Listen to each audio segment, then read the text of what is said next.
Good morning. This is Bev Ohashi, Director and Supervising Principal of Laureate International College, and I'm happy to be speaking to you about educating our world.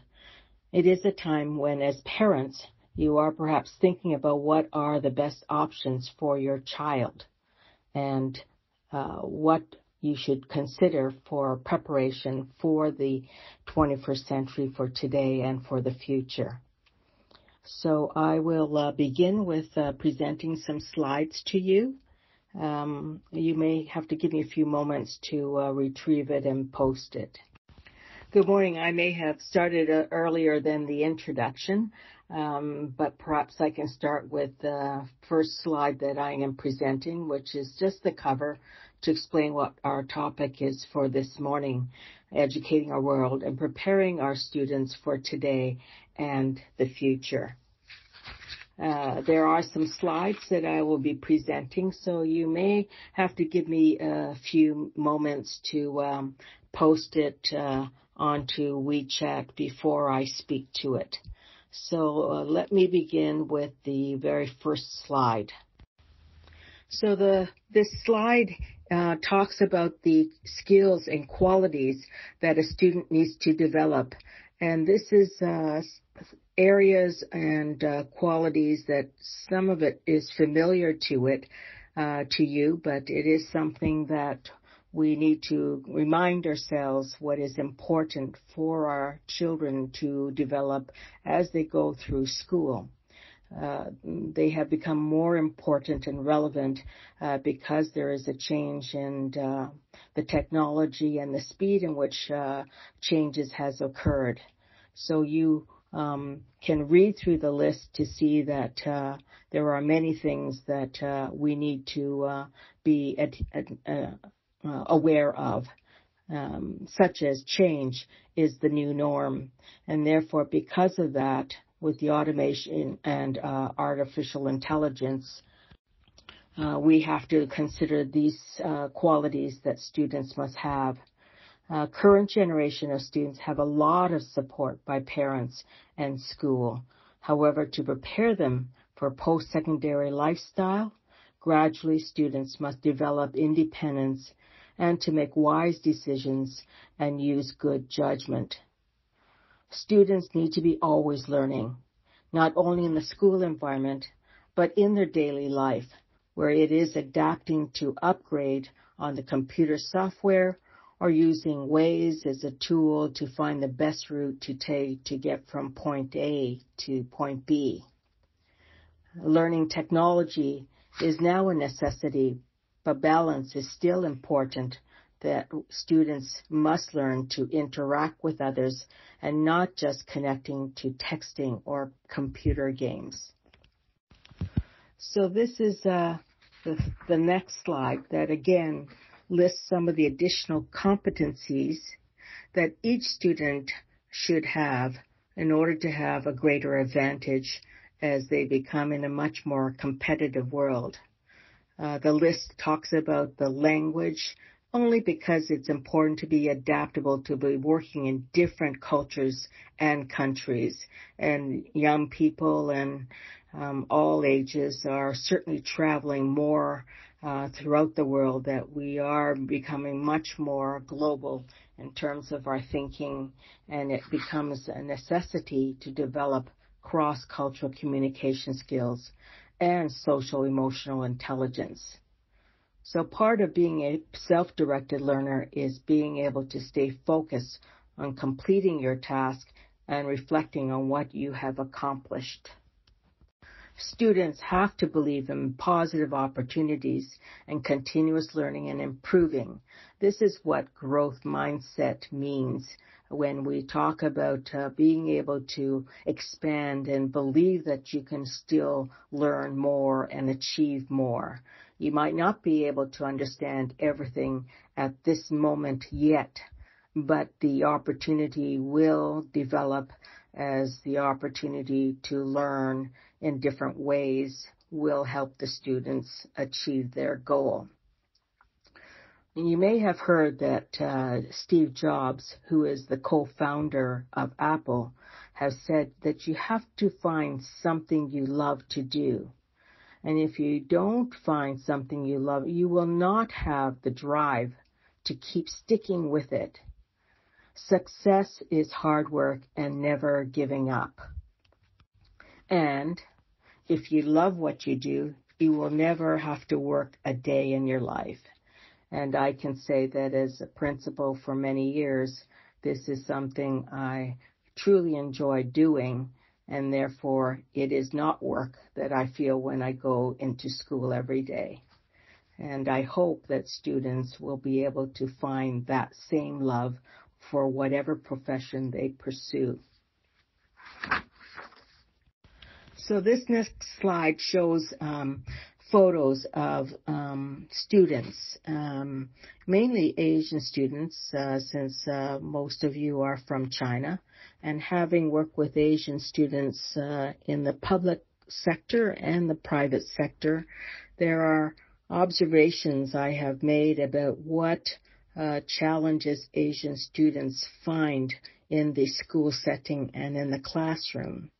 The most obvious one is, of course, their English language skills are sometimes limited, and therefore they have to focus on the clarity and listening and the comprehension. They also need to feel more confident to be able to participate in the class, join school activities, and consider doing some public speaking. Sorry, I hope I got this, that they have the opportunity to develop their opinion and participate through classroom discussions and group discussions.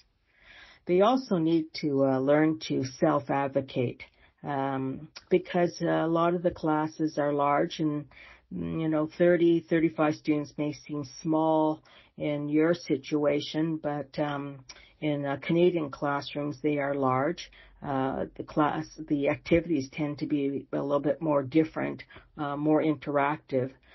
So the teacher may not always know when a student is having some difficulties or challenges.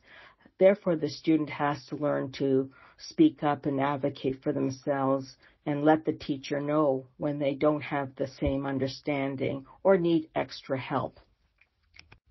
Understanding social, cultural expectations may also make them feel uncertain, confused, and sometimes homesick. And therefore, there are some emotional issues that we need to address, such as anxiety, depression and isolation. But these are circumstances that can be overcome when there is support by the teacher and the school to help the student make that transition safely and comfortably. Another area that students will often need to feel safe and in a caring environment is the homestay. And therefore, it's important that the parents do find a homestay where the family is able to include their child as part of the family, the Canadian family, to adjust to the new environment.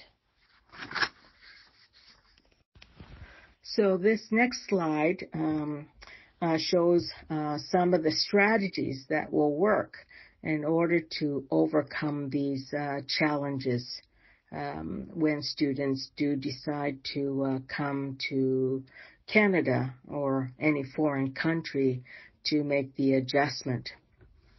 So as I had mentioned in the slide previously, they have to be able to ask for assistance and ask questions. They should try to make friends who are not in the same culture, even though the teacher in the classroom will support new students to make new friends by forming group discussions. It's still the responsibility of the student to try and reach out to meet other friends other than the culture. Setting goals is something that will make a student hopefully achieve those expectations more readily and take those gradual steps to adapt to the customs and social norms of the Canadian culture. And that's where I had mentioned about the importance of participating and assisting with seasonal celebrations, like we have Halloween and Canada Day, cultural activities such as sports events and arts performances, and there are festivities, local parades, fairs, contests, all within and outside the school.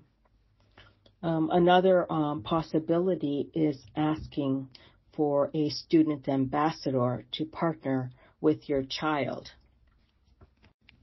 This can be arranged through the Student Services Department or the guidance counselor, or certain schools will have a special program where they do have students who will partner up with new arrivals to help with that transition. On the chart, I also mentioned about finding a teacher who gets to know your child. It's important that this is something that can help students in the future because sometimes a child may need a reference letter for scholarships or admissions to special programs or job opportunities, and a teacher or an administrator will be able to give that perspective and that support.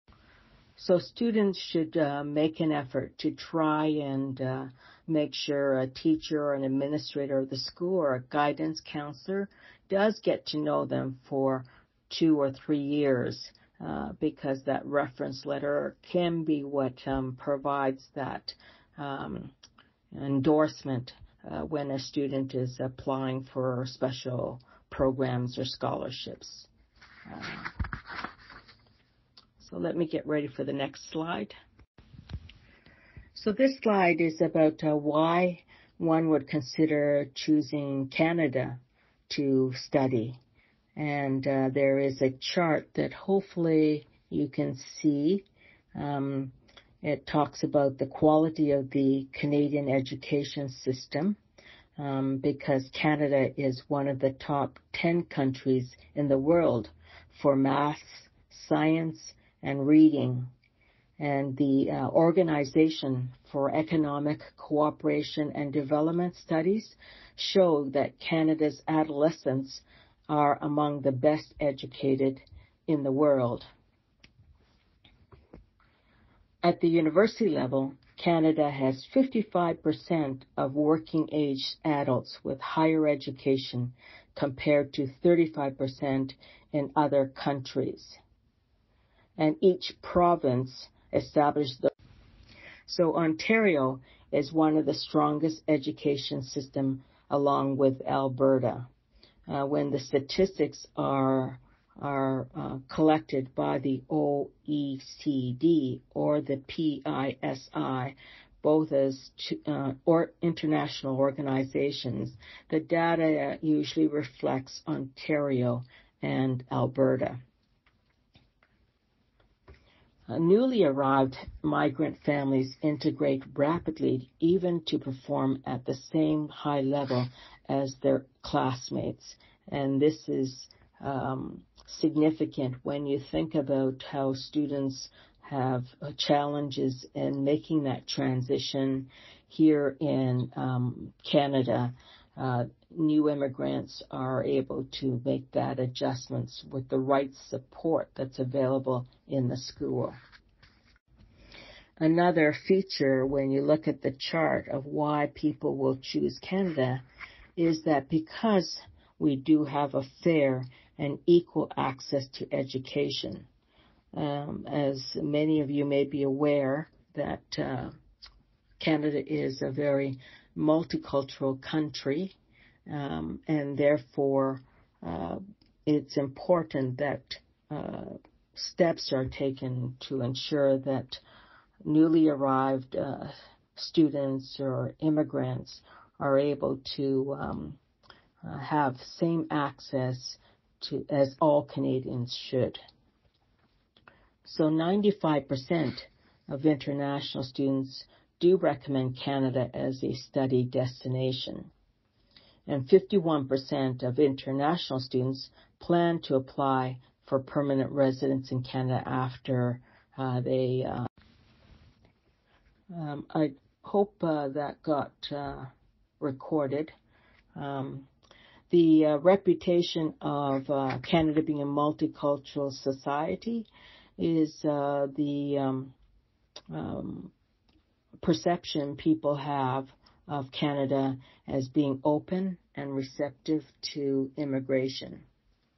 So there's a prediction that students looking for a place to study is expected to double to 10 million over the next decades that will choose Canada as a destination for travel and learning. So this chart here talks about finding the right school, and therefore students have many options when they choose to come to Canada to study. And therefore you have 4 groups that are shown on the chart. Independent schools, which are funded by the government, but their tuition tends to be quite high, usually over $30,000-$40,000 a year, and there is usually a strong process in terms of acceptance into independent schools.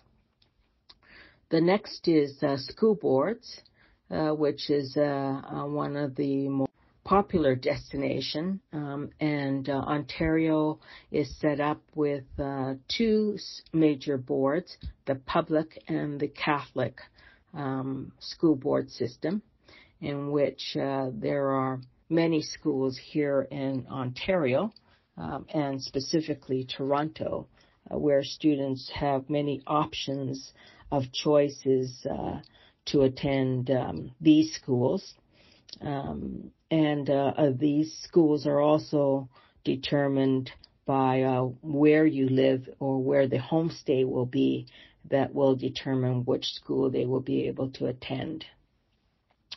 The third one is religious schools, and therefore there are schools that are private that are designed specific to religion, like Hebrew schools or Muslim schools, and they are not as popular, but they are still there as an option for families to consider. And then the fourth category is the private schools, in which there are, again, many in Ontario, and every province do have private schools.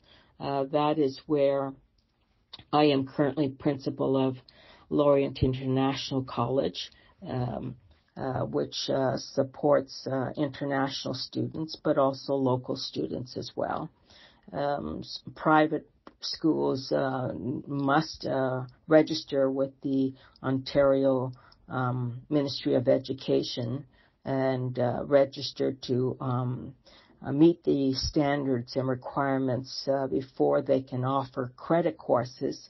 Therefore, as parents, you would ensure that they have a BSID number if you are looking at the private. So this sort of gives you the range of schools that you may want to consider, and it's a personal choice or decision of what would be the best fit based on what the student's looking for, the kind of courses and programs, extracurricular, whether they are better in a large school setting or sometimes better in a small school setting. So this slide talks about the course selection in high schools, and therefore it's important to always look at the course programs that are offered at the school and the timelines of when courses should be selected in the preparation.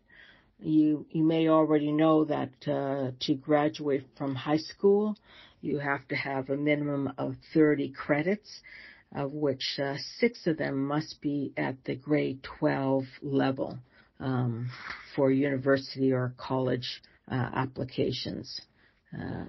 And to make these choices, it is often the student who should make an appointment with a guidance counselor that will help make the choice, knowing what interests they may have and the career path that they are considering. But it is the responsibility of the students and parents in completing the course selection each year by March or April for the following academic year, commencing in September. So usually the high school is a 4-year program, but there are more and more students that are doing their high school in 5 years. And the 5th year is called like the victory lap to upgrade courses, take interest courses, or AP courses. So they try in their first 3 years to get all the compulsory courses before they will look at the elective courses. This chart here is a framework of global competencies. This is important for you to know as schools are looking at how the curriculum and the delivery of courses are addressing the global competencies. And if you look at each block that surrounds the student, it's important that the student develops critical thinking and problem solving, looking at innovation, creativity, entrepreneurship, being that self-directed learner, being able to work in teams through collaboration, and citizenship, as it's important in a global society to know how you fit into different cultures and different experiences. And always most important, what is always important is the communication skills that one needs to develop as a student, and certainly as you go get into the workforce. So hopefully this chart gives you an idea of how schools are now aligning their curriculum, even though there is a focus on knowledge, that these are the larger skill sets that students need to develop. And therefore, when you even look at pathways of learning, learning isn't always teacher-directed. It's becoming more student-centered learning.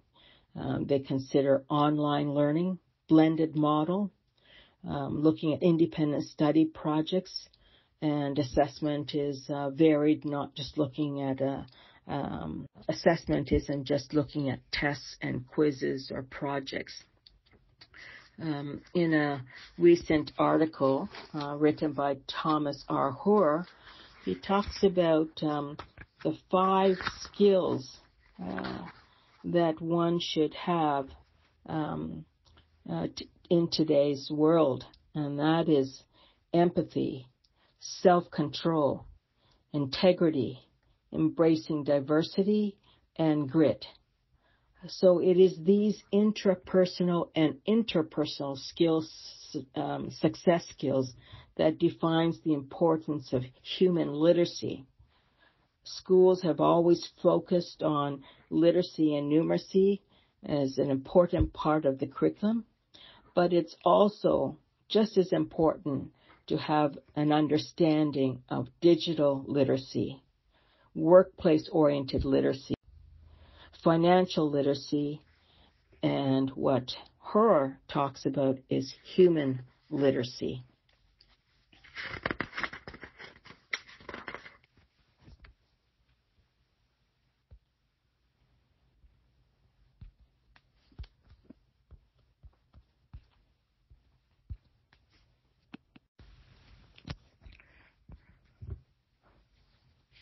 Looking at this chart or this page is the recommendations for academic preparation. And therefore, it's important to always consider the student's interests and strengths in terms of selecting the appropriate academic program among the variety of programs that universities offer. And it's certainly starting from high school. So it's important to be informed about the different pathways and selecting the most appropriate one that one can get and utilize based on their current aptitudes and skills to facilitate their career aspirations. There is no gaokao at the end of high school, but the students should achieve 80% or higher in their top 6 grade 6 courses to receive the acceptance into a university or college. And community college, 70% may get you accepted into certain programs. Students do also have to pass the IELTS English proficiency test and get at least a 6.5 or higher to get into that university if the student has studied in Canada less than 4 years. Some of the universities do have their own English language program as well, that some students may have to participate or take that course before they will get entry into the university. I had mentioned that with the high school diploma, in terms of obtaining the 30 credits, of which 6 must be grade 12 courses, the student must also complete the OSSLT. That's the Ontario Secondary School Literacy Test, which is at the grade 10 level. So therefore, they do have to pass that in order to get their high school diploma. They also have to complete 40 hours of community service, which they can do volunteer work, perhaps sometimes at their school, at a church, or at a community center nearby. And there are always opportunities in the city to do some volunteer work. When looking at putting the curriculum or course package together, it's always important to think of designing backwards. So as I had mentioned, when they have a career interest or a field that they are interested, that's when they should be able to go back and look at what the prerequisites are in order to achieve that particular career once they finish high school and university or college. It's also good to consider pathways that are more than one, just so that you do have like a backup to your career path or your academic path, because if one doesn't work out, then you've also got the prerequisites for a second pathway. In Ontario, it's also quite important to look at balancing course selections of arts and academics. And, parents in general want to see the success of students in academic courses.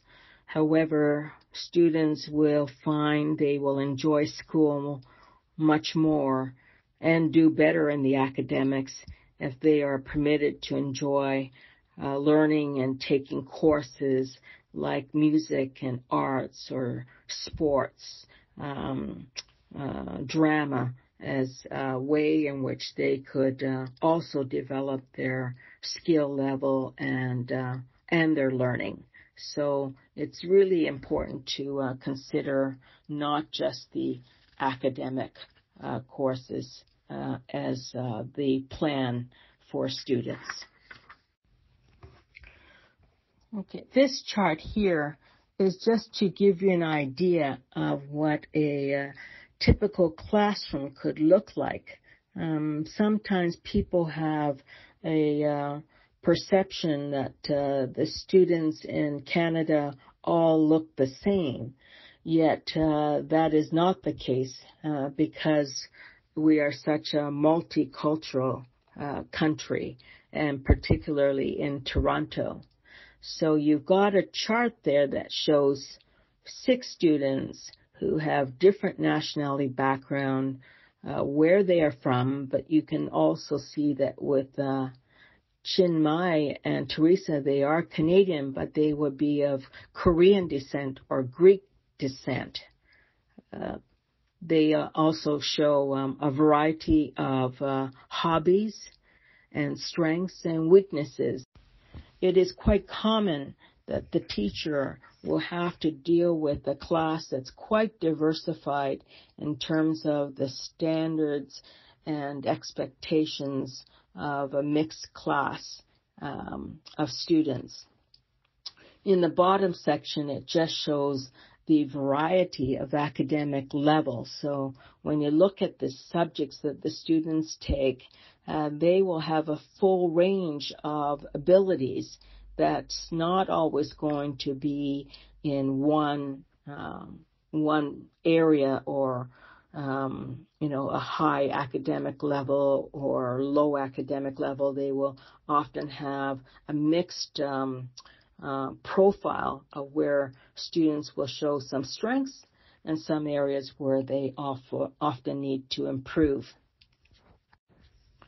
And the third box there that's labeled as efforts in the grades with the students, levels are usually measured 1, 2, 3, 4, but it's also important to know how the student functions in the classroom in terms of responsibility, organization, doing individual work, collaborating, showing initiative, self-regulation.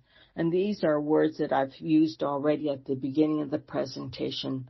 When you look at the importance of skills that students have, the teacher does consider these abilities as the mark is determined at the end of the course, not just in terms of the products.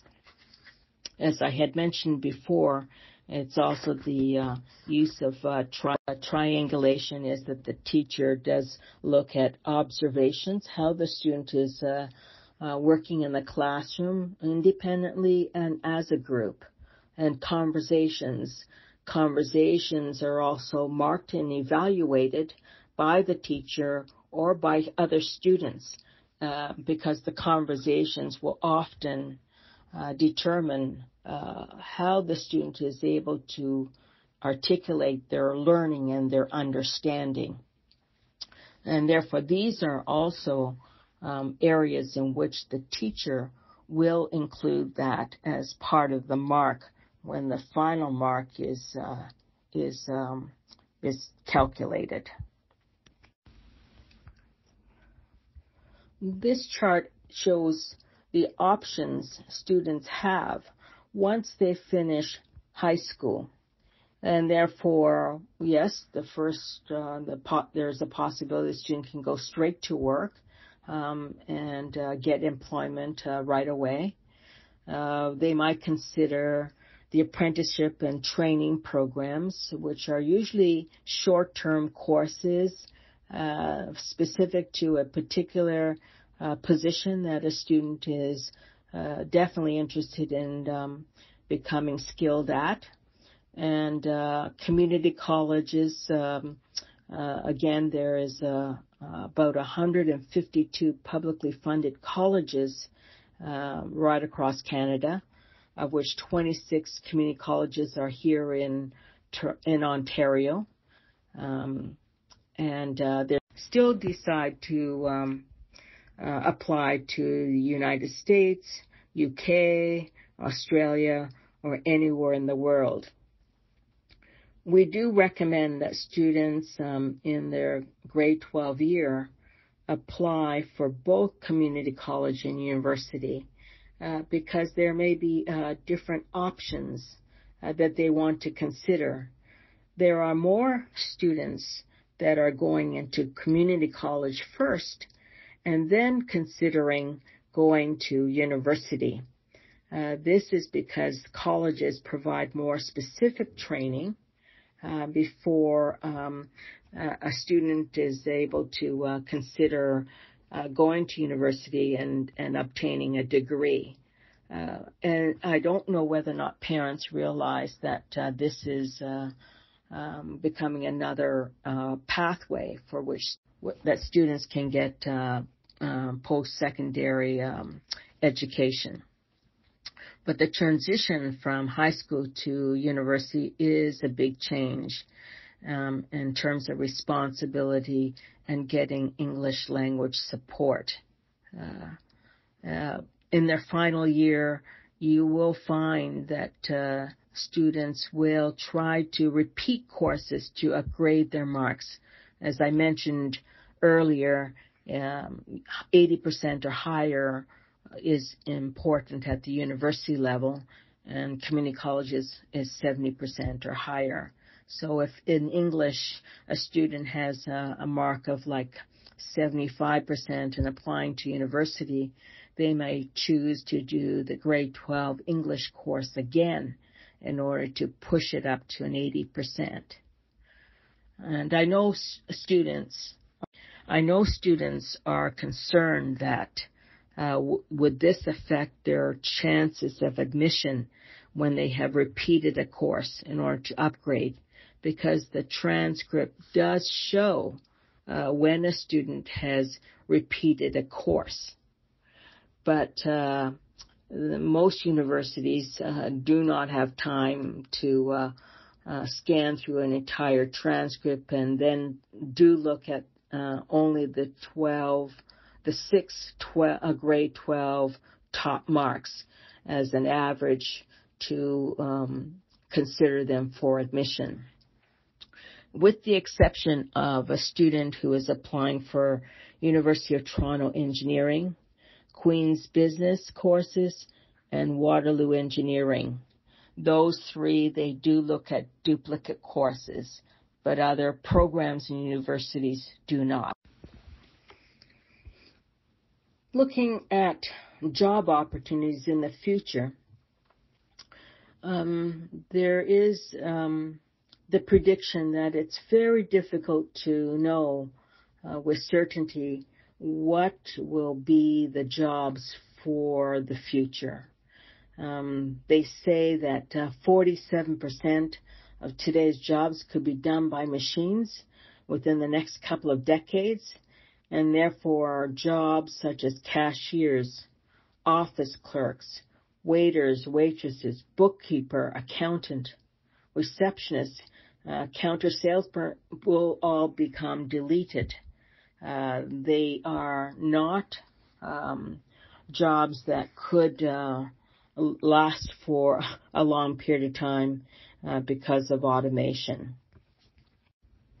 Jobs that will continue are jobs such as nurses, teachers, managers, software developers, office supervisors, maintenance repair workers, computer, information analysts, police officers, counselors, therapists, because these are the areas that even with artificial intelligence, it may not be a tool that can replace humans that could provide the support that artificial intelligence cannot. And therefore, that's something to consider as you prepare for the future and what jobs that may be available now may not be available later, or they have changed. In education, discussions have begun already about artificial intelligence being incorporated into the learning process. Therefore, there is no evidence at this time that AI can replace a teacher. However, there may be ways in which AI can remove some of the tasks that teachers find time-consuming, such as marking. And therefore, you may be aware already that sometimes tests have multiple choices and can be marked through a computer system rather than by a teacher. However, it's still the teacher that has to review the responses to the testing that can help support the student through the learning process and to fill in those gaps that the students had difficulties on a particular test. So here is again some information about the fastest growing occupations. And therefore, based on the U.S. Bureau of Labor Statistics, projected for 2024, a summary of the kinds of jobs that will still have growth and expansion. The agency also predicts that the data they have collected, that wind turbine service technicians will be the fastest growing career in the next few years, followed by occupational therapy assistants. So the chart that you see on the right-hand side is a list of the data collected about what and how jobs are continually. Some of you may be aware of a book called Homo Deus, and it's written by Yuval Harari, who is a professor at the Hebrew University of Jerusalem.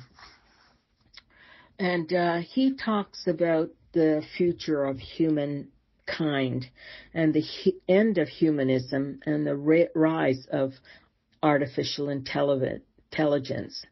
As you know about the Industrial Revolution that created the working class, AI can create the useless class, which means if the student doesn't develop the right skills that I've identified at the beginning of this presentation, they could become unemployed or unemployable because they don't have the economic and political importance, and therefore become redundant because of the algorithms, the computers and data processing systems that flow better, that can provide the information. So, the shifting of authority from humans to algorithms are going to change again and have that impact on the kind of occupations that will be available.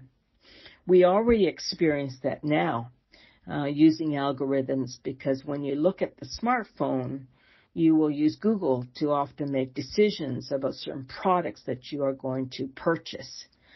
As I mentioned also, you've got Google Maps that tells you how the best route to take from one location to the next, rather than before you would look at a map and then make your own decision about the best route.